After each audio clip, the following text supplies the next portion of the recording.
Some fathers get a phone call in the middle of the night that changes everything. I got 3 days of silence, and it nearly destroyed me before my own sons ever said a word. My name is Gary Cooper. I run a medical equipment company out of Shaker Heights, Ohio, the kind of business that keeps MRI machines and surgical lasers running. I built it with my hands, so my boys would never know what I knew growing up. My own father shipped out when I was 7 and never came home. Standing in that hospital hallway when Harry was born, then Darren 2 years later, I promised myself, these boys will never know that kind of empty. I kept that promise for 25 years. Then, on a Tuesday in late May, it turned into the worst 3 days of my life. It started with a boring letter, lease renewal, on Harry's high-rise apartment in Miami. I was the guarantor, my name and credit holding the whole thing up. Before signing, I needed one quick answer from him. I called, straight to voicemail, called again the next day, nothing. I called Darren, figuring he'd know where his brother was. Voicemail too, both of them, same day. My wife Kate noticed I'd stopped eating. By day 3, 7 calls to Harry, 5 to Darren, all dead ends, and I stopped sleeping entirely. Every time I closed my eyes I saw car wrecks, saw troopers on my porch. At 1 a.m. I told Kate, pack a bag, something's wrong. She didn't argue. 28 years of marriage teaches you which fights are worth having. We flew to Miami the next morning, rented a Navigator, and drove straight to Harry's building. Glass and chrome rising out of the Brickell skyline. My hand was shaking when I raised it to knock on his door. Then I heard it. Music. Laughter. Balloons taped beside the doorframe. Relief flooded through me so hard my knees nearly buckled.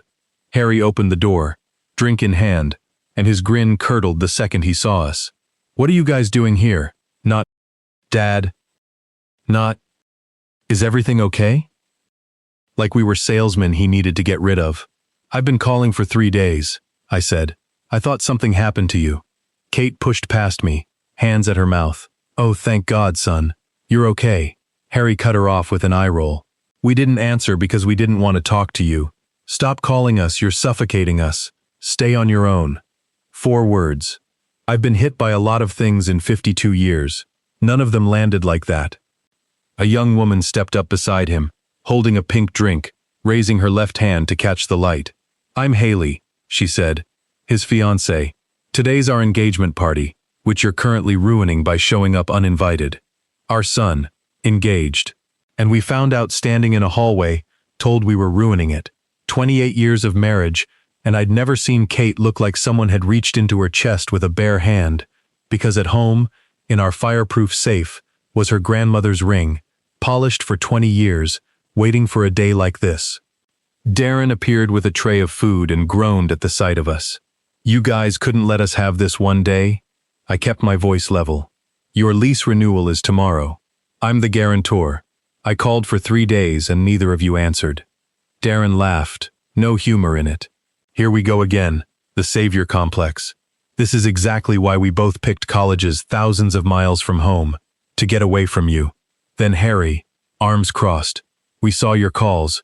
We purposefully didn't answer. We wanted to see how long it'd take you to get the hint. Purposefully.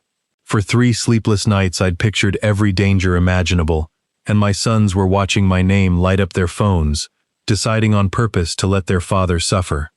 Haley tossed her hair. Please leave. I didn't yell. I never have been that kind of man.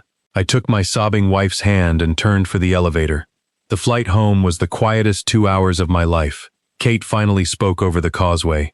20 years I kept that ring polished, Gary. I imagined telling her the story, my grandmother sewing it into her coat lining coming over from Poland.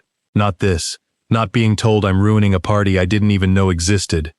Somewhere over Georgia, something shifted in my chest. Quiet, permanent, like a door closing in a house I thought I knew every room of. 25 years of protection, and this was the return. That night in Shaker Heights, Kate's knees gave out 2 steps past the front hall. I got down on the floor and held her while she cried the way you cry when someone dies. Where did we go wrong? I said. I gave them everything I never had. She lifted her head. No, Gary, you didn't turn them into anything. You handed them a life they never had to work for. People who never work for something never learn to be grateful for it. We talked until sunrise and agreed on one thing. Whatever came next, we'd move together. At 8 a.m., I called my lawyer. Pull my name off Harry's lease guarantee. Today. You sure? Once that lapses, there's no grace window. I've never been more sure of anything. By noon it was filed. They'd asked to be on their own. I was giving them the closest thing to proof a man like me could offer. The call came 2 days later. Harry, tight and clipped. Dad, there's some mistake with the lease. No guarantor. They're serving us notice to vacate, doubling our rent till we're out. No mistake, son. I withdrew 2 days ago. Why would you do that? My credit will be destroyed. You told me to stay on my own, I said. So I am. They didn't wait for a sheriff. 48 hours of packing garbage bags, wheeling their life out on a luggage cart through the same lobby where they'd told their mother she was ruining their party. I didn't stop there. I revoked my collateral backing Harry's business line of credit. The bank froze it within a day. I told Darren's lender in writing I'd no longer cover delinquencies on his Jeep, flagged as high risk immediately. I wasn't angry.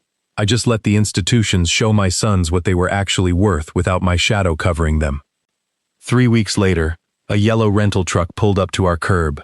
Miami had chewed them up the moment my money vanished. Darren pounded on the door like it owed him something. I let them in, sat them down in the same living room where Kate had collapsed weeks before. Harry was crying before he crossed the threshold. Real tears this time, though real tears don't mean real accountability. How could you do this to us? We're your family. You watched your mother and me call for 3 days while we were sick with worry, I said. You ignored us on purpose to teach me a lesson. Now the world's teaching you one. His grief curdled into panic. You're a control freak. This is a revenge plot over a party. Then, pivoting. Mom would never let this happen. You're doing this behind her back. Kate stepped in from the kitchen, arms crossed, voice steadier than I'd heard it in weeks. Your father and I are on the same page. We agreed together to honor your wish to be left alone.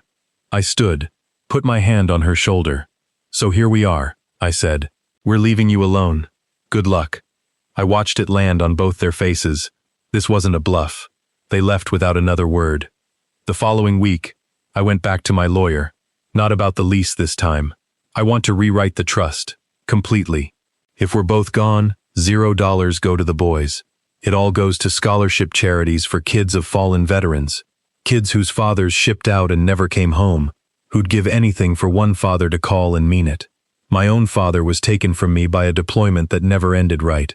I swore my sons would never know that ache, and somehow, in giving them everything I never had, I raised 2 boys who took a loving father completely for granted. My legacy isn't going to the sons who pushed me out of a doorway in Miami. It's going to the children who'd actually give anything to have a father worth calling. Months passed. The calls from Harry and Darren slowed, then stopped. I heard through a family friend they'd moved into a smaller place outside the city, learning what a monthly budget looks like without somebody else's signature behind it. It stings some nights. Then I remember the hallway. I remember stay on your own. I remember Kate's face falling apart over a ring that never got its moment, and the ache settles back where it belongs. Kate and I sit on our back porch most evenings now, coffee in hand, watching the sky fade over the same yard where 2 boys once learned to ride bikes. I stayed up half the night assembling. She put her hand on mine one evening, the way she's done 1,000 times, and I realized something simple and true.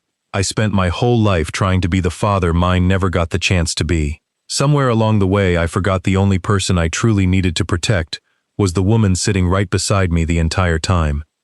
My boys have their own lives now. They made that crystal clear. My wife and I have each other, and it turns out that's more than enough. If your own children told you to stay away, would you have let them go, or fought to stay?